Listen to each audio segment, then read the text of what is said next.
Abra sua Bíblia em Marcos, capítulo 3. Vamos seguir na série de exposições no Evangelho de Marcos. Essa é a 13ª mensagem da nossa série de exposições no Evangelho de Marcos. E o nome dessa série, é o Rei Servo, redescobrindo Jesus, sua glória e humanidade. Obrigado, Marcelo. E eu gostaria de pensar com vocês, agora que sua Bíblia está aberta, abra ela, conecte aí em Marcos e segure. Eu gostaria de pensar com vocês que se alguém te perguntasse o que é família, qual seria a sua resposta? Você tem uma resposta? Você já parou para pensar nisso? Qual é a imagem mental que vem na sua cabeça quando vem a pergunta, família, o que é, como deve ser, como funciona? E como vocês me conhecem, hoje nós vamos falar sobre a verdadeira família de Jesus, e eu gosto de usar elementos da cultura pop. E eu gosto dessa imagem aqui, sobre essa série. Eu não estou te encorajando a ver, eu estou falando que ela já existe, já parou de ser feita. Mas a grande família é algo que você que tem uns 30 anos para cima, provavelmente já assistiu. Talvez uma minoria de 30 para baixo, ali até uns 25 também. Mas é uma imagem comum quando a gente pensa na família brasileira padrãozona. E nós temos alguns personagens que são estereótipos clássicos, que algum desses você tem na sua família. Então nós temos Linneu, o pai ético, que está no centro da foto, mas inflexível. Correto, mas não é muito fácil de agradar. Nós temos a dona Nenê, que é a esposa dele, a matriarca da família, que é aquela mãe conciliadora, que quer trazer todo mundo para perto, mas é propensa a ser antiética em prol do amor, porque o que importa é estar todo mundo junto. A verdade a gente pode deixar de lado. Nós temos a Bebel, que é a filha apaixonada, intensa, dramática, ciumenta, descompensada das ideias em muitos momentos, mas que traz aquela alegria para a família. Nós temos Agostinho, o clássico, não o santo, mas o da família brasileira mais conhecido. O genro que sempre quer tirar vantagem, mas que é uma manteiga derretida também. É uma mistura interessante na interpretação, E nós temos Tuco, o filho despreocupado, irresponsável, que ainda é muito dependente dos pais, que não cresce nunca, que traz alguns problemas para a família, alguns desafios. E nós temos o seu Floriano, que é o sogro, o filho, que mora com a filha, com a família dela, meio rabugento, enfrentava a vida com humor, aquela sabedoria cotidiana, típica, aquele personagem saudosista. E eles refletem os valores e dinâmicas comuns na família brasileira. Então, conforme eu fui falando, você falou, eu tenho um tio que é desse jeito, ou meu pai é desse jeito. Eu só espero que você não seja como Tuco, mas alguns são desse jeito também, tem dificuldades de crescer, e você está no lugar certo para crescer como família também. E essas famílias moldam muito de quem somos, como enxergamos o mundo. Só que pertencer à família de Deus também deve nos moldar. Nós não temos uma influência passada apenas, nós temos uma influência presente quando nós somos cristãos, quando nós nos unimos a Cristo. Mas como essa transformação acontece? Será que a igreja, a família de Deus, simplesmente deve ser o lugar onde eu e você reproduzimos o que aprendemos em casa? Só reproduz o que aprendeu em casa que vai dar certo. É tranquilo. Ou será que a igreja, que é a família de Deus, que deve nos ensinar como viver família em casa? São duas maneiras diferentes de encarar. Hoje nós veremos como Jesus redefine o conceito de família, revelando qual é o critério para sabermos se pertencemos à família de Deus ou não. Nós falaremos sobre como Jesus era tratado pela sua família de sangue, num momento em que ele estava extremamente atarefado e comprometido com a pregação do Evangelho. E em meio a tudo isso, nós veremos o privilégio que ele oferece a todos os seus discípulos. Vai muito além de curas, vai muito além de expulsão de demônios, que temos visto até aqui no Evangelho de Marcos. Ele oferece família aos seus discípulos, pertencer à família de Deus. Por isso, vamos ler a palavra de Deus com fé agora. Abra sua Bíblia, compartilhe com quem não tem, pedindo que Deus nos mostre o que significa ser parte da família dele, enquanto lemos. Marcos 3, versículo 20, diz assim: Então Jesus foi para casa, e outra vez se ajuntou uma multidão de tal modo que nem podiam comer. E quando os parentes de Jesus ouviram isso, saíram para prendê-lo, porque diziam: está fora de si. Os escribas que tinham vindo de Jerusalém diziam: ele está possuído por Beelzebu. Ele expulsa os demônios pelo poder do maioral dos demônios. Então, convocando-os, Jesus lhes disse, por meio de parábolas: como pode Satanás expulsar Satanás? Se um reino estiver dividido contra si, tal reino não pode subsistir. Se uma casa estiver dividida contra si mesma, tal casa não poderá subsistir. Se Satanás se levantou contra si mesmo e está dividido, não pode subsistir. É o seu fim. Versículo 27. Ninguém pode entrar na casa do valente para roubar-lhe os bens, sem primeiro amarrá-lo, e só então saqueará a casa dele.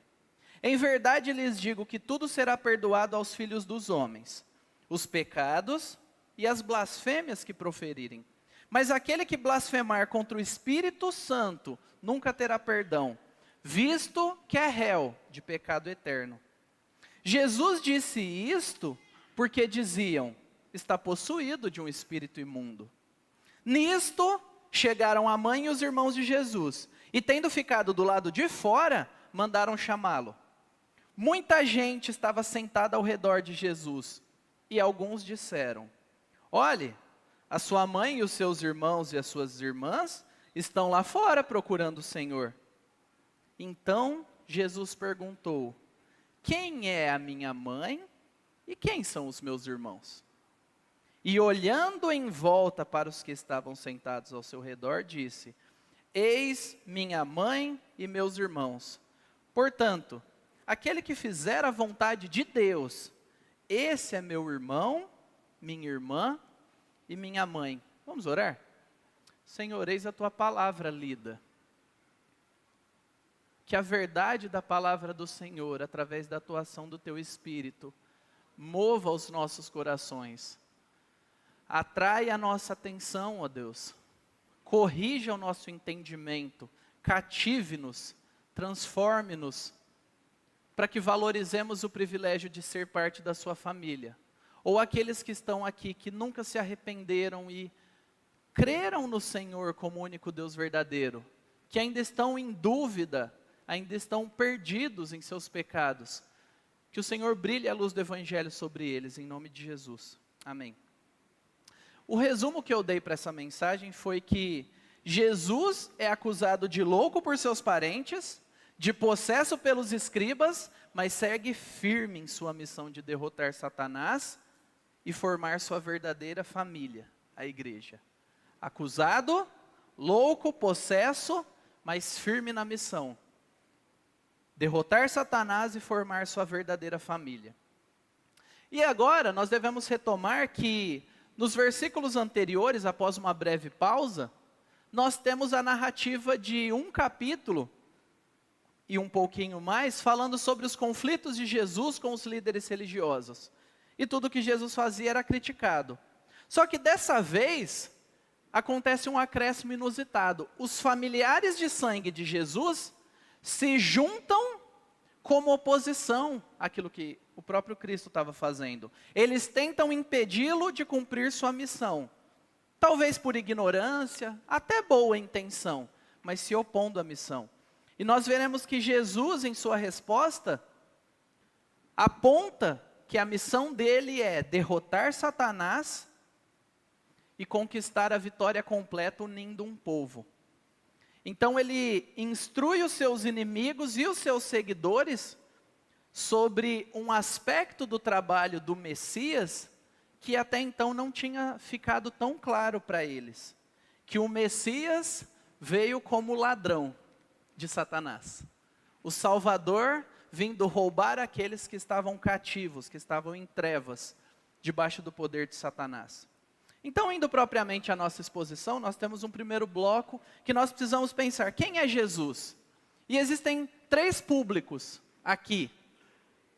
Tem os parentes, que dizem que ele é louco, tem os escribas, né, que falaram que ele está possuído, mas Jesus tem algo a dizer sobre si também.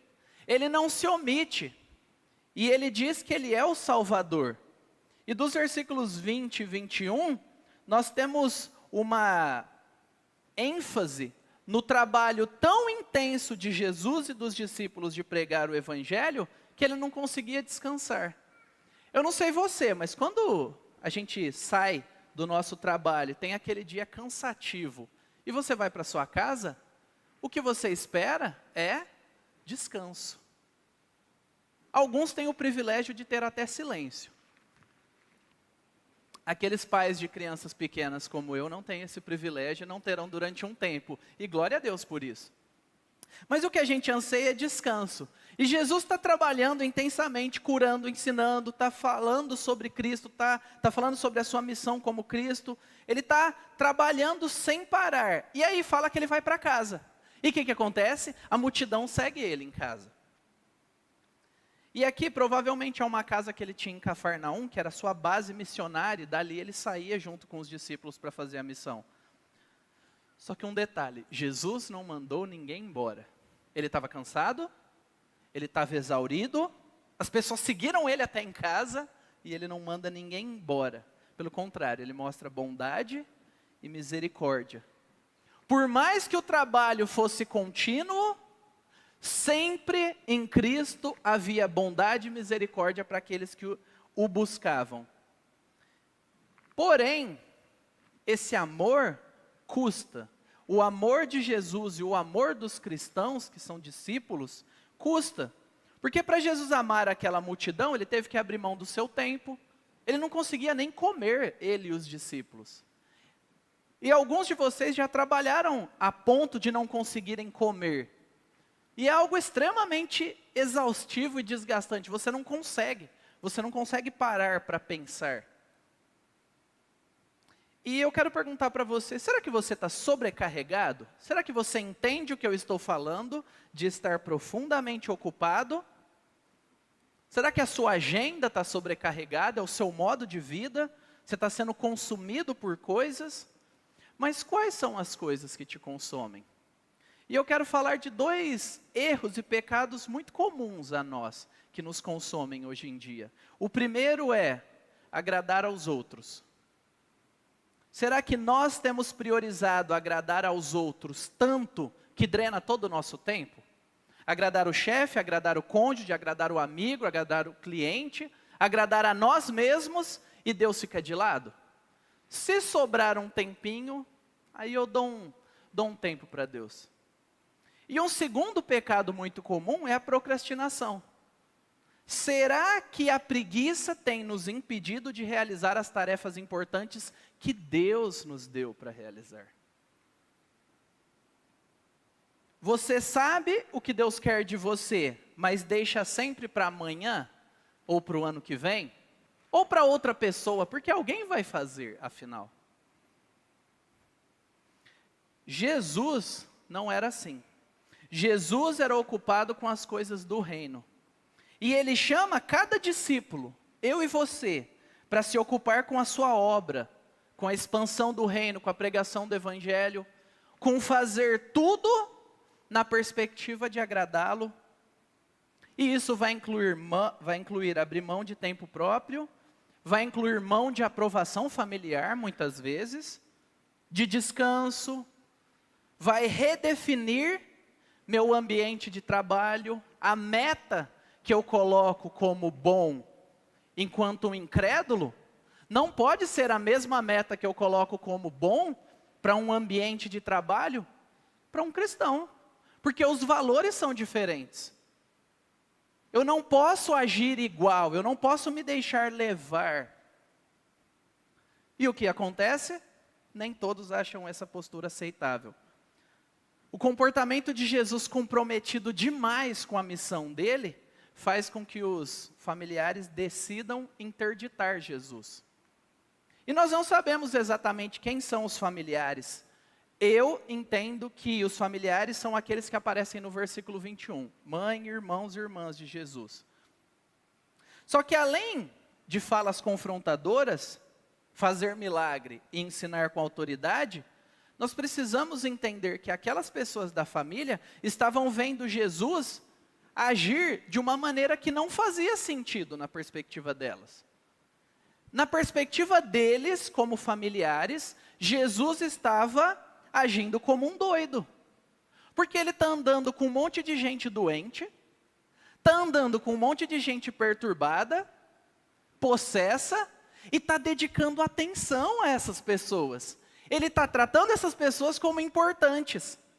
Só pode estar doido. Olha o quanto ele se dedica a essas pessoas que ninguém se importa. Ora, como que nós chamaríamos alguém assim?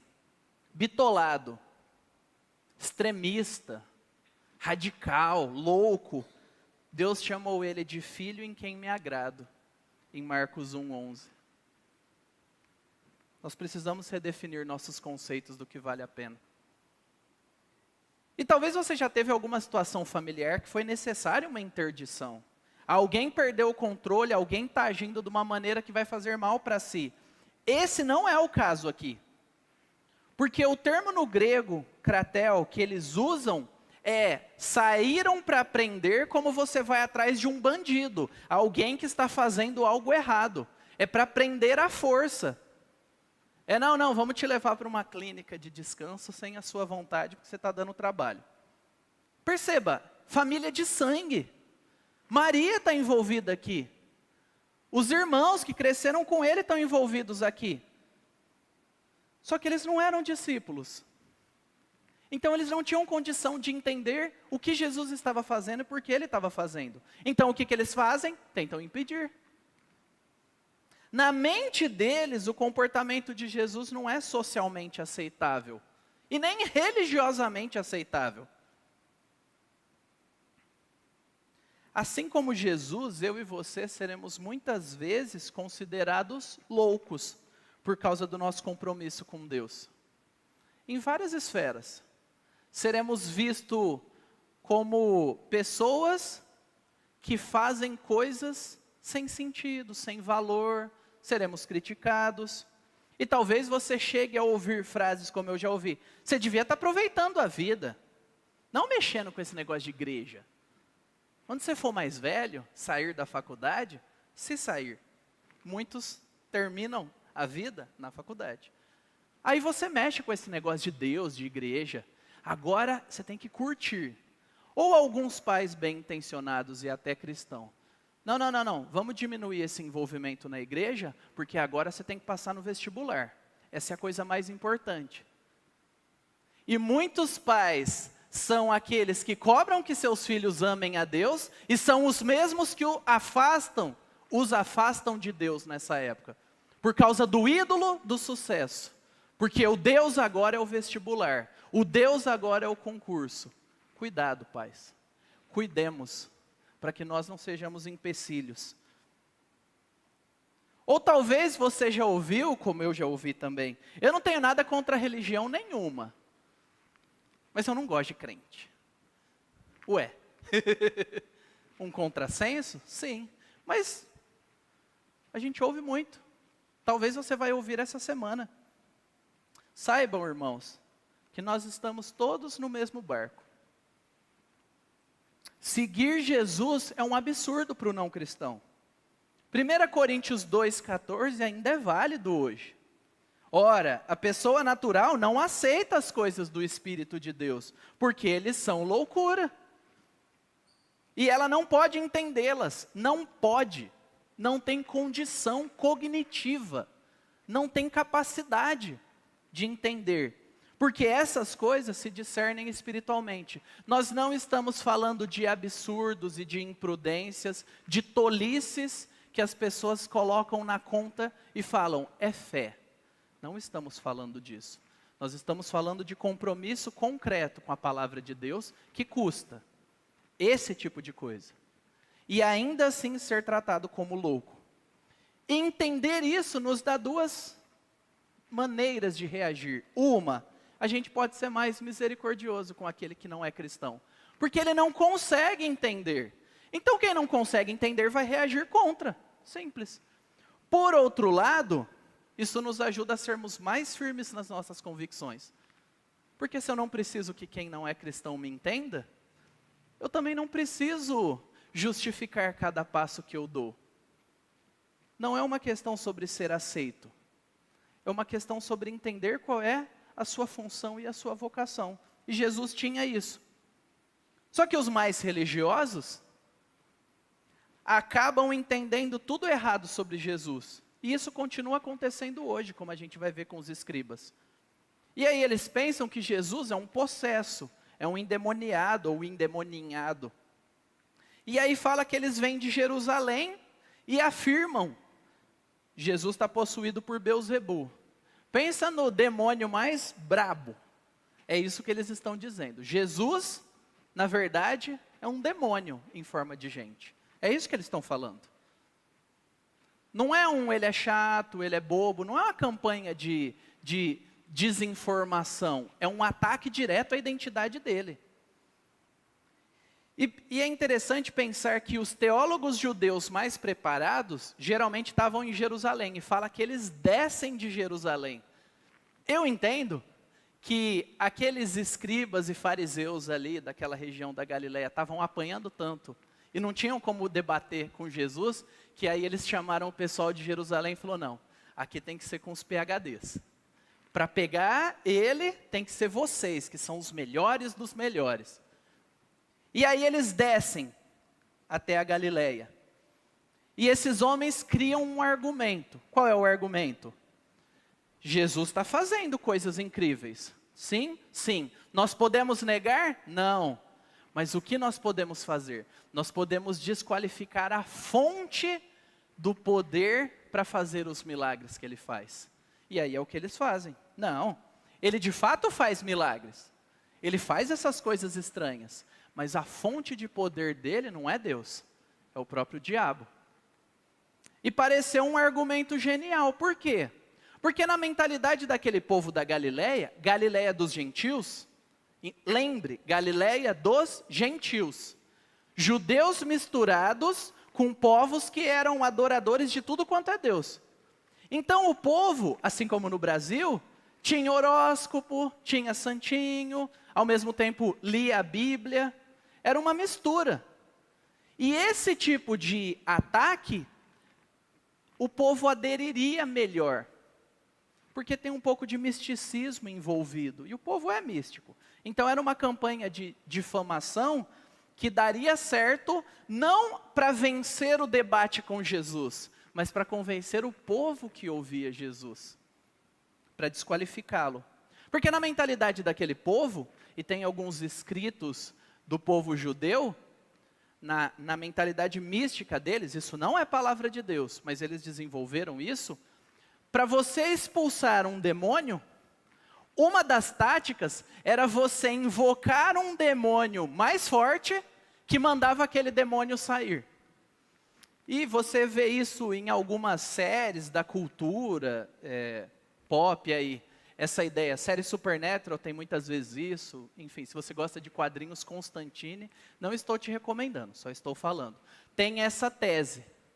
Invoque um demônio mais forte para expulsar o mais fraco. É isso, essa mentalidade que eles têm. E aí o que Jesus faz? Ele convoca esses homens a ele. Ele não deixa essa desinformação rolar. Ele chega e fala, não, eu vou explicar para vocês como é que é isso. Vem aqui. Vocês estão comendo pelas beiradas, mas eu convoco vocês. para virem e ouvirem de mim. E aí ele vai explicar como é que funciona a sua missão e o que ele está fazendo. Então Jesus elucida a sua missão, ele convoca e ensina por meio de parábolas. Aqui a gente tem uma pequena introdução do que ele vai começar a fazer a partir do próximo capítulo, que é o capítulo 4. E ele faz perguntas simples. Ora, se é como vocês dizem, como Satanás expulsa as próprias forças dele? Como que faz sentido? Como é que uma casa vai estar dividida e permanecerá? Ele entra no debate abertamente, e ele usa uma lógica clara, simples e factível para aquelas pessoas daquele tempo. Porque quando ele usa o termo casa aqui, provavelmente remete à dinastia. Então pensa num reino, a dinastia, como um reino vem ao fim? Ele pode ser vencido por ataques externos.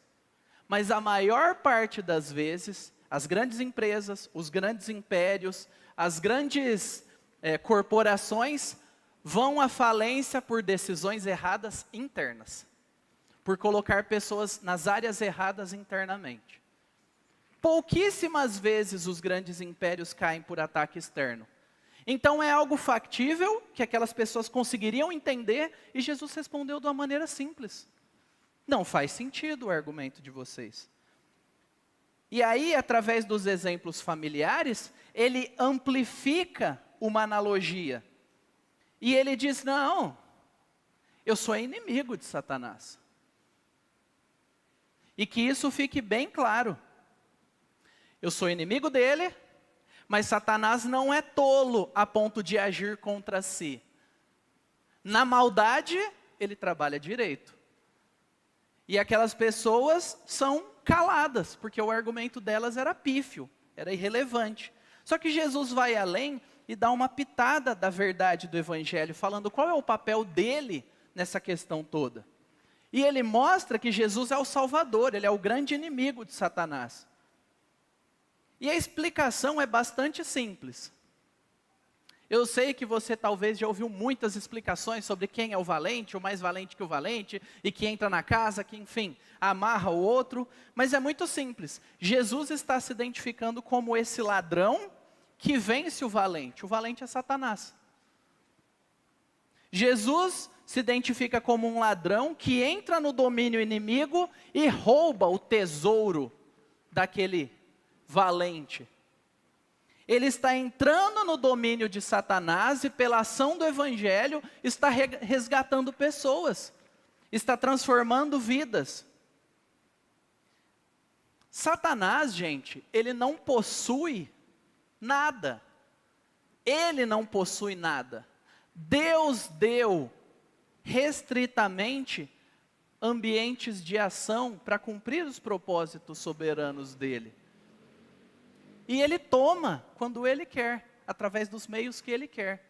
Satanás é um usurpador. É aquele que se apodera por meios ilícitos, injustos, de algo que não lhe pertence. E aí, para elucidar melhor, a gente tem que ir na fonte. Onde é a fonte? Gênesis 3. Gênesis 3 mostra para nós. Ele engana a mulher, conduzindo e incitando desejos pecaminosos nela, para que ela comesse o fruto. Olha como é que ele chega. É certo que vocês não morrerão.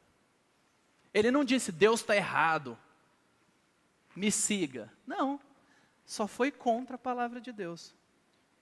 Os olhos de vocês se abrirão, desenvolvimento pessoal, o pleno potencial de vocês vai ser atingido. Faça isso.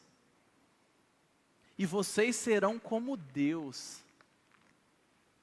É um discurso muito bonito até. Só que olha o que Deus tinha dito. De toda árvore você pode comer, do conhecimento do bem e do mal não deve comer. Parece que a regra é sempre seca, né? E quebrar a regra é sempre mais interessante. É porque nós já somos pecadores. Quando dela comer, você vai morrer. Deus é honesto, direto e simples. Você pode comer 99,9% desse jardim. Todas as frutas, tudo. Mas uma árvore você não pode comer.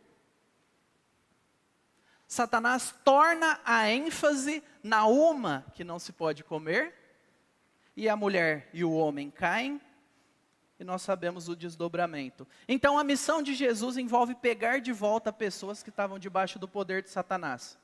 E como que nós temos uma manifestação extremamente concreta? Quando ele expulsa demônios das pessoas, ele está deixando totalmente claro: Satanás se apodera de pessoas que estão em trevas, e Jesus expulsa Satanás de dentro das pessoas. Ele está vencendo o reino inimigo. E aí nós temos esse versículo maravilhoso de 1 João 3,8 que diz: por isto se manifestou o Filho de Deus, para destruir as obras do diabo. Amém? Jesus Cristo está ativamente destruindo as obras daquele que quer nos destruir. E aí, se você seguir um pouquinho em Gênesis 3, nós temos uma ameaça de Deus feita à serpente, lá no versículo 15, que é quando Deus avisa para a serpente: porém inimizade entre você e a mulher, entre a sua descendência e o descendente dela. Este lhe ferirá a cabeça e você lhe ferirá o calcanhar. Jesus aqui é aquele que vai ser ferido na cruz, vencendo através de sofrimento, vencendo através da sua morte sacrificial. E um breve esclarecimento para aqueles que estão pensando: mas e esse negócio de amarrar Satanás? Como é que funciona? Não há nada na Bíblia que encoraje eu ou você a amarrarmos os demônios ou qualquer coisa do tipo. Jesus é aquele que amarra. Esse é o trabalho dele. É ele quem faz, não nós. O inimigo é de Jesus. E é ele quem tem poder para amarrar e vencerá Satanás. Porque Jesus é o representante escolhido por Deus para isso. Só que aí ele vai falar sobre aquela atitude que aqueles homens estavam tendo. Que ele vai falar sobre a blasfêmia imperdoável. Ora, o pecado contra o Espírito Santo, que para nós, tem um lugar no nosso imaginário que a gente já ouviu de tudo. É simples e firmemente, conscientemente, afirmar que Jesus era um endemoniado, que o que motivava as suas obras era Satanás, e era pelo poder de Satanás. O que está sendo dito aqui, por Marcos, que Jesus ensinou, é que quando a pessoa que via Cristo, isso é com Jesus, gente. É especificamente um pecado cometido contra Jesus, que aqueles homens estavam cometendo. Quando Jesus é atacado como aquele que age pelo poder de Satanás, essa pessoa cruzou todos os limites e o seu coração ultrapassou. Ela será endurecida e permanecerá na incredulidade. O pecado contra Jesus, enquanto ele estava ali, encarnado, atuando. Hoje, esse pecado não pode mais ser cometido contra Jesus, porque Jesus já não está mais aqui. E as pessoas que cometem todo tipo de pecado, e se você fez parte de outros ambientes religiosos, você já ouviu isso quando você quis deixar a igreja, quando você quis perguntar para onde o dinheiro da igreja estava indo, ou por que você não poderia se envolver, e aí alguém joga cuidado para não cometer o pecado imperdoável, e joga um combo, porque ai daquele que toca no ungido do Senhor. Aí você fica de mãos atadas. Se você veio desse ambiente, fique em paz. Se você se arrependeu e creu em Cristo, todos os seus pecados são perdoados. Há paz com Deus. Não precisa ficar morrendo de medo. Será que eu cometi o pecado imperdoável? Será que em sonho eu blasfemei contra o Espírito Santo? Não é sobre isso. Marcos 3:28. Em verdade lhes digo que tudo será perdoado aos filhos dos homens. Mas a blasfêmia contra o Espírito Santo não. Então siga Jesus, ele já quitou a dívida. A condenação já foi paga, se você é um cristão. Ah, Mário, mas isso parece fácil demais.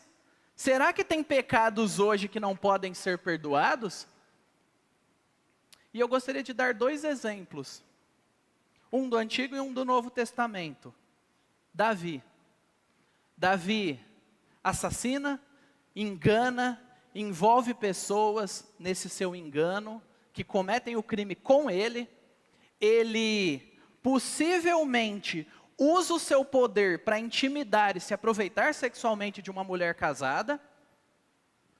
Ele encobre isso tudo e passa meses sem falar nada para ninguém. Tem possibilidade de perdão para um assassino adúltero? Sim. E é o que a gente vê em 2 Samuel 12, 13. Natã confronta Davi e Davi responde: pequei contra o Senhor. Não tem desculpa, não tem mais, não tem justificativa. Eu pequei. Essa é a atitude de alguém arrependido. Eu pisei na bola. Eu só dependo da misericórdia dele. Então, ele pôde ser perdoado e restaurado, mas lidar com as consequências ele vai lidar. E ele lidou, e foi triste, até o fim da vida. Aí você fala, tá ok, no Antigo Testamento e no Novo? No Novo a gente tem Saulo. Ah, Saulo. Saulo consentiu na morte de Estevão. Ele estava lá apoiando. Sabe aquela pessoa que não está pondo a mão na massa, mas fala, mata mesmo, vai lá. É esse o Saulo que nos apresenta primeiro. E aí, em Atos dos Apóstolos 8:1, fala que houve uma grande perseguição contra a igreja. Ele está apoiando e está fazendo parte também. Mas no versículo 3 é extremamente claro. Saulo, porém, queria destruir a igreja. Ele ia de casa em casa e arrastava homens e mulheres, lançando-os na prisão. Será que tem perdão para o infeliz desse? Tem. Porque quando Cristo vai até ele, o assassino de cristãos e perseguidor da igreja, se arrepende e crê. E aí a gente tem Atos 9:20 falando, e logo, nas sinagogas, Paulo proclamava Jesus afirmando que ele é o Filho de Deus. Essa é a minha e a sua história. Então há perdão para os pecados mais feios que eu e você não temos coragem de falar para os outros. Mas por causa de Jesus Cristo, nós podemos ter coragem de encarar o nosso passado, sim. Porque Ele morreu e aplicou o seu perdão a nós. Então há esperança para nós. E se você está nos visitando aqui, e você nunca encontrou paz e perdão em Jesus Cristo, você nunca foi até Ele, você está vivendo com essa escuridão, essa culpa dentro de você, e você não sabe o que fazer com isso. Vá a Jesus, peça perdão, pede para Ele te dar um novo coração, te dar paz. E aí você vai descobrir o próximo ponto da nossa mensagem. O que é fazer parte da verdadeira família de Jesus Cristo? Mas você precisa se arrepender. Não saia daqui hoje com seu coração endurecido, ignorando o que Cristo te oferece. Não faça isso. E Jesus, perdi o time. Jesus, ele apresenta aqui duas famílias a partir do versículo 31. Fala que nisto chegaram a mãe e os irmãos dele, e eles ficam do lado de fora e mandam chamá-lo lá dentro. Aqui, as duas famílias são a família de sangue, que é incrédula, e a família da fé, que confia em Cristo. O que Marcos parece querer nos dar de visual aqui é, a família de sangue de Jesus está de fora do relacionamento com Ele. Por isso que eles ficam lá fora. Os discípulos estão ao redor, estão lá dentro, mas eles não.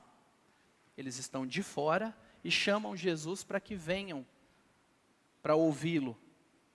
A intenção deles talvez é a mesma de antes. Não fala que estavam achando ele doido. Talvez ainda estavam achando ele doido e tentando prender, mas nunca conseguiam. Mas o ponto é que essa provável preocupação genuína ainda é enganosa, ainda é contrária à missão de Jesus. E quando nós vamos para João 7, de 1 a 5, nós temos a descrição clara de como era o relacionamento dos irmãos de Jesus com ele. Jesus não desejava andar pela Judéia, visto que os judeus queriam matá-lo. Olha o motivo dele não querer ir para lá. Aí a festa dos tabernáculos estava próxima. 7, versículo 3. Então, os irmãos de Jesus se dirigiram a ele e disseram, deixe esse lugar e vá para a Judéia, para que também os seus discípulos vejam as obras que você faz. Ir para lá é ir para a morte. E quem está mandando Jesus para a morte? Os próprios irmãos de sangue dele. Nós veremos que durante a vida de Jesus, provavelmente, os irmãos, aqueles que conviveram 30 anos, porque ele é o irmão mais velho, todo mundo que nasceu e talvez ele ajudou a cuidar, trocou fralda, ensinou, se volta contra ele, desprezando. Eles foram irônicos aqui. E não há chance de culpar a falta de bom testemunho de Jesus, porque nesse caso a gente está falando de alguém que não peca. Porém, Lucas, lá em Atos, vai retratar um final muito mais feliz para essa família. No versículo 1, no versículo 14 do capítulo 1, diz assim: todos estes perseveravam unânimes em oração com as mulheres, com Maria, mãe de Jesus, e com os irmãos dele. Não em vida, não antes da morte, mas depois da ressurreição de Cristo, ele alcançou a família dele. Ele aguentou a rejeição, a difamação, o ataque, mas no final, ele transformou essas pessoas pela sua graça. Você tem parentes que não creem em Cristo? Você tem alguém que você ama que não crê em Cristo? Porque esse Jesus é o mesmo hoje. Ele está ativamente chamando pessoas que o atacam e o desprezam para estar com ele. E talvez sua história é parecida. Sua família é fechada para o Evangelho, nada do que você tenta fazer é bem entendido.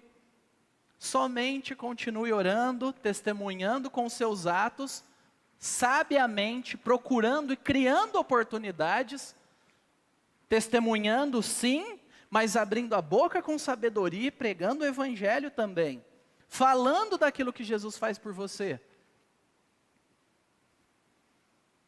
Mas por outro lado, que nós saibamos, alguns, por causa da fé em Cristo, nunca vão sentir o carinho familiar.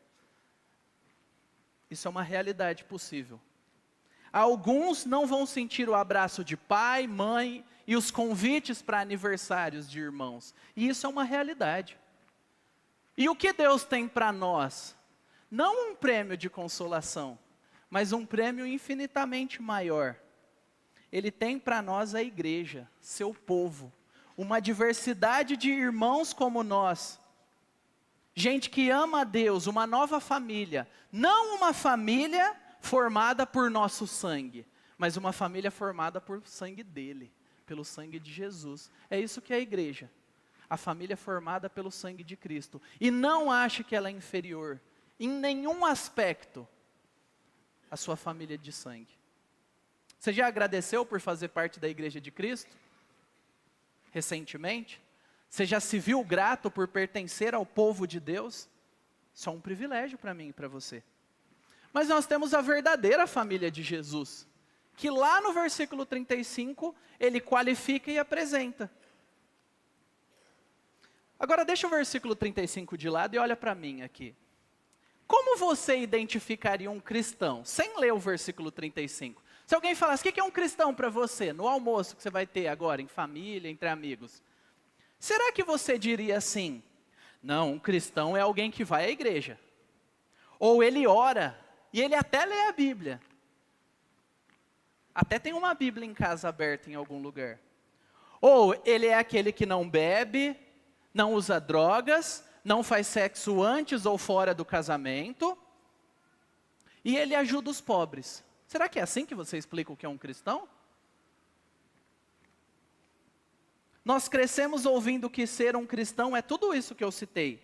Embora tenha elementos de verdade nessa afirmação, tudo isso representa muito pouco do que é ser um cristão. Um cristão é alguém que faz a vontade de Deus. Fica até mais sucinto, né? O que é um cristão? É alguém que faz a vontade de Deus. O tema central do discipulado, do que é seguir Jesus, do relacionamento com Ele, é simples. Você precisa conhecê-lo, amá-lo e obedecer. Você quer saber o que é um cristão? É alguém que conhece Jesus, por conhecê-lo, o ama, e por amá-lo, o obedece. João 15:10. Se vocês guardarem, obedecerem os meus mandamentos, permanecerão no meu amor. Assim como também eu tenho guardado os mandamentos de meu Pai, e no seu amor permaneço. Isso significa que em todas as áreas da vida o cristão procura viver como Deus quer. Esse é o anseio dentro de você, cristão, cristã, que você às vezes se vê incomodado consigo mesmo. É porque se você tem o Espírito Santo, é isso que ele está fazendo. Ele está te arrastando cada vez mais perto de Deus, da palavra de Deus. E por isso que você vai se sentir desconfortável com áreas da sua vida. Os princípios para essa vida se encontram resumidos em sua palavra revelada. Não é uma caça, que eu preciso descobrir a vontade de Deus e eu não vou alcançar a vida eterna, se eu não descobrir o segredo, o código ou qualquer coisa do tipo. Não, está aqui, está revelado, está fácil. Tem várias versões, tamanhos em língua portuguesa, em qualquer outra língua. Deus quis se revelar, Ele quer salvar pessoas. E o que o discípulo faz? Ele faz a vontade de Deus, não de maneira perfeita. Se você já tentou obedecer a Deus muito, você falhou. Essa é a vida de todo cristão. E o que nós temos de esperança quando falhamos? Afinal, Ele já deu sua vida por nós, o seu Espírito. O que nós temos é uma luta interna entre angústia e alegria. Angústia porque a carne luta contra o Espírito e o Espírito contra a carne, e isso está em nós. Mas alegria porque se nós somos cristãos, logo já não sou mais eu e você que vivemos, mas Cristo que habita em nós e está moldando a gente. Está altamente, imparavelmente comprometido com a nossa santificação, com nos levar a sermos maduros. E nós sabemos que a iniciativa disso foi do próprio Deus, que enviou o seu Filho. E por causa disso, por causa do amor manifestado, nós fazemos a vontade de Deus. Então, se você é irmão, se você é cristão, saiba que foi a iniciativa de Deus, olhando para você, lá no seu pecado onde você vivia, e te trazendo para perto. E Ele não viu nada em mim ou em você que nos movesse a nos amar, que o movesse a nos amar. Não tem nada em mim, em você, naturalmente, que faça Deus se sentir constrangido. Olha como ele é um pecador miserável e eu decido amá-lo. É só isso. É o amor dele. E o nome dessa doutrina maravilhosa, linda, é adoção. Eu e você fomos adotados se estamos em Cristo. Adoção é a obra divina que Deus declara os crentes regenerados, chama eles, os torna filhos amados e os acolhe em sua família. Você foi acolhido na família de Deus. A todos quantos receberam, deu-lhes o poder de serem feitos filhos de Deus. Não colegas, não coleguinha, filhos de Deus. Aqueles que creem em seu nome e que não nasceram do sangue, da vontade humana, mas da vontade de Deus.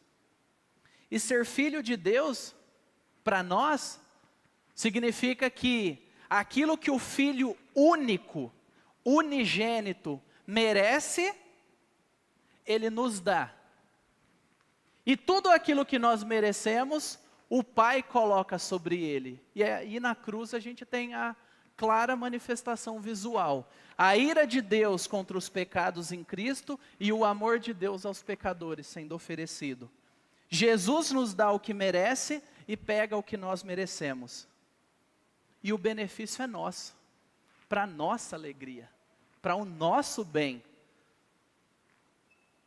E Hebreus 2:11 diz assim: é por isso que Jesus não se envergonha de chamá-los de irmãos.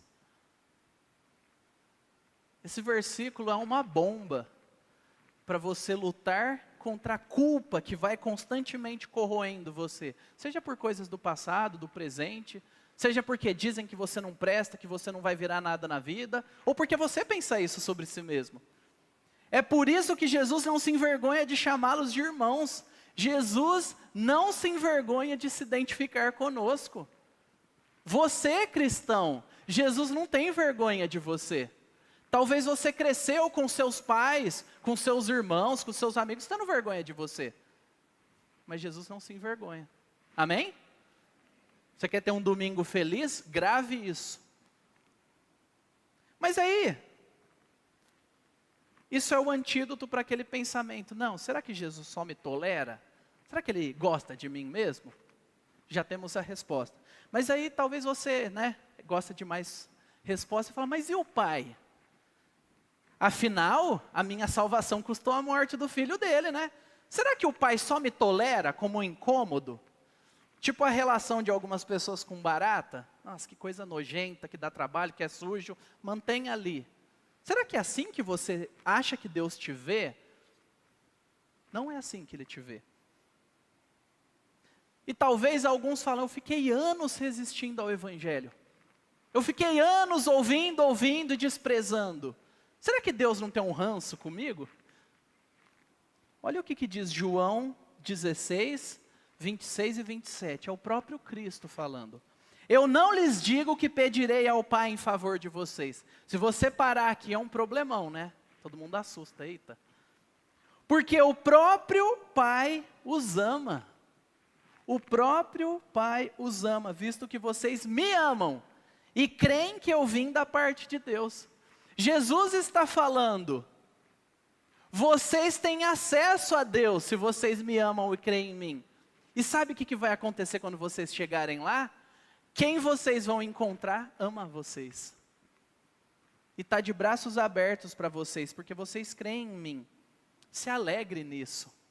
Enfrente as lutas que você tem que enfrentar daqui a pouco, amanhã, com isso. O próprio Pai ama você. Não tem nada maior do que isso. Não tem erro. Então, como que você pode curtir, desfrutar da sua filiação, do fato de ser adotado? O único jeito de curtir, fazer parte de uma família, é participando de uma família. Note que não fará sentido você estar maravilhado com uma paisagem linda e ter um parceiro, uma pessoa cega. E aí você fala, olha que lindo. Aí a pessoa fala, mas eu não vejo isso. Eu falo, mas como que você não está se alegrando com isso? Ela, mas eu não consigo ver. E 2 Coríntios 4 explica, porque o Deus desse mundo cegou o entendimento dos descrentes para que não resplandeça, não brilhe a luz do Evangelho da glória de Cristo, qual é a imagem de Deus. E aí Paulo fala, então o que a gente faz? A gente prega o Evangelho. E aí ele continua, porque Deus que disse, das trevas resplandeça a luz. Ele mesmo resplandeceu em nosso coração, para a iluminação do conhecimento da glória de Deus na face de Jesus Cristo. Foi isso que Deus fez. Então não faz sentido você sair daqui totalmente alegre e esperar que as pessoas incrédulas se alegrem com o alimento que você comeu. Elas estão se alimentando de outras coisas. O que elas precisam não é de curiosidades bíblicas. O que elas precisam é do Evangelho, de uma maneira que faça sentido. E um convite a que a pessoa abandone as trevas e creia. E aí você está com esse coração cheio de relacionamento, e você se volta para a sua família de sangue, para os seus amigos, e você fala, mas ninguém me dá atenção, o meu assunto não é interessante. Por quê? Porque você pega 100% da sua necessidade de relacionamento e canaliza para quem despreza o que você ama. O nome disso na Bíblia é tolice. Não faz sentido. E para fazer isso e canalizar 100%, eu preciso desprezar todo o resto que Deus me oferece de relacionamento e de irmãos que compartilham a mesma fé. Quando nós criamos uma antítese entre igreja e família, como se houvesse um que é muito superior ao outro, nós vamos continuar frustrados sempre, porque a gente não vai saber o que compartilhar com quem e quando desfrutar. A gente não vai saber como se portar com quem tem que ser evangelizado e não vai saber como se portar com quem tem que compartilhar das verdades que nós já amamos. E aí a gente vai viver frustrado e vai achar que é mentira o que Deus diz sobre comunhão verdadeira, porque a gente está interpretando tudo errado. Se você consegue se sentir feliz e admirar essas verdades, você vai ter necessidade de compartilhar. Você busca alguém que olhe para você e diga, é mesmo, eu também sei como é. E aqui Jesus está mostrando que existem duas famílias que são necessárias e são reais. Só que ele está se identificando com a família que é com quem ele morreu. E dizendo, a minha atenção e a minha prioridade, o meu coração está com vocês. Se eu tiver que escolher entre um e outro, eu escolho vocês, que são os meus discípulos. E isso é difícil para nós hoje, porque a gente não entende. Mas foi o que Jesus fez o tempo todo. A família de Jesus é o povo de Jesus por quem ele deu a vida. E aí sim, a gente consegue dar um testemunho que questiona e confronta a atitude daqueles que não entendem. Aí sim, textos como que eles sejam um, como eu e tu, ó Pai, somos um, passa a fazer sentido. Porque senão é só engraçado, só interessante. Então Deus te deu um povo, uma família, uma igreja. E não é você que escolhe quem entra. Não é você que escolhe quem entra nem quem sai. Você participa e ele coloca quem ele quer. E como a gente vive? A gente vive assim. Por estarem unidos com Cristo, vocês são fortes, o amor dele os anima e vocês participam do Espírito de Deus. É assim que a gente vive. E também são bondosos e misericordiosos uns com os outros. Então peço que me deem a grande satisfação de vocês viverem em harmonia, tendo um mesmo amor e sendo unidos de alma e de mente. Filipenses 2, 1 e 2. É isso que Deus desenhou para nós. É isso que Ele quer que nós sejamos como igreja, como corpo. Ah, Mário, então a gente tem que afastar da nossa família? Não! A gente precisa saber o que vamos encontrar e saber o que oferecer. E nutridos como igreja, treinados, lapidados, satisfeitos com o corpo de Cristo, com a família dele, com quem a gente exercita a fé junto, aí a gente tem algo para oferecer. E assim nós amadurecemos. E assim nós paramos de esperar e de cobrar que quem não ama Jesus dê para nós a aprovação e a aceitação que eles não têm para dar, porque eles não conhecem Jesus. Nós temos que dar para eles o amor, a sabedoria e a verdade do Evangelho. Eles não têm para dar. E aí sobra. Você ama a sua igreja? Nesses termos de família, de envolvimento, de doação, de relacionamento, de amizade, você ama a sua igreja? Olha ao redor. Não metaforicamente. Olhe ao redor, por favor. Olhe, tem gente ao seu redor. É a gente que o povo te deu como família. Ele falou, é a minha família e eu deixo você fazer parte e desfrutar. Esse é o povo que Deus te deu. Com todas as suas dificuldades, chatices e virtudes. Essa é a família de Deus para você que é membro dessa igreja. Valorize essa família. Onde houverem discípulos de Jesus, você tem família. Amém? Em qualquer lugar. Nós temos mais em comum com uma igreja cristã no Zimbábue do que nós temos em comum com pessoas que mamaram nos mesmos seios que nós e que desprezam Deus. Nós os odiamos de maneira nenhuma. mas nós entendemos a família que pertencemos. E por isso, a gente consegue fazer sentido, entendendo quem eles são e onde eles estão. Não tratemos como crentes aqueles que desprezam Cristo, porque isso vai deixar eles confusos. O que a gente oferece? O Evangelho. E qual que é a nossa alegria? Ora, perdi o time mesmo hoje. Um dia, por causa de Jesus, chegaremos a uma eternidade inconcebível hoje, em que seremos tão amados, sem o pecado para trabalhar, eu chamo o pessoal da música aqui, nós seremos tão amados, e a gente não vai ter pecado para atrapalhar, que nós saberemos que somos amados, não vai ter dúvida lá na eternidade. A nossa convicção vai estar totalmente alinhada. Nós saberemos que somos plenamente amados por Deus. E também nós sentiremos o amor de Deus plenamente. Hoje nós não temos condição de sentir esse amor. Nós vamos sentir intensamente, enchendo o nosso coração de alegria, a ponto de que toda dor, e nós sofremos dores, toda rejeição, toda dor, toda frustração, todo sofrimento, desgosto dessa vida, vão parecer insignificantes. Esse é o vínculo que Deus nos oferece. Por isso, tem esperança. Se você é discípulo de Cristo, você tem uma família espalhada pelo mundo, mas você tem uma família aqui.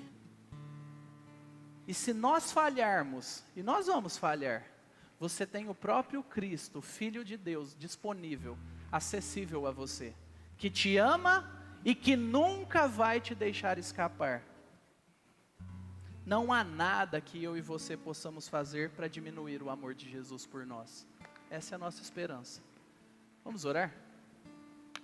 Senhor, nós te louvamos, porque o Senhor nos deu tudo em Cristo, e porque isso foi por graça. Obrigado por ser família do Senhor, porque o Senhor nos adotou. Obrigado a Deus pelos privilégios de pertencer ao teu povo. Obrigado pelo privilégio de sermos amados como filhos e irmãos. Obrigado porque nós não precisamos estar sozinhos por pertencer a Ti. Salva-nos do nosso isolamento, da nossa indiferença. Salva-nos, ó Deus, das tolices do nosso coração, que nos levam a achar que nós não precisamos de ninguém. Mas nos ajude a ver o Senhor e o povo do Senhor como belo, como unido, como digno de confiança e dedicação. Em nome de Jesus. Amém.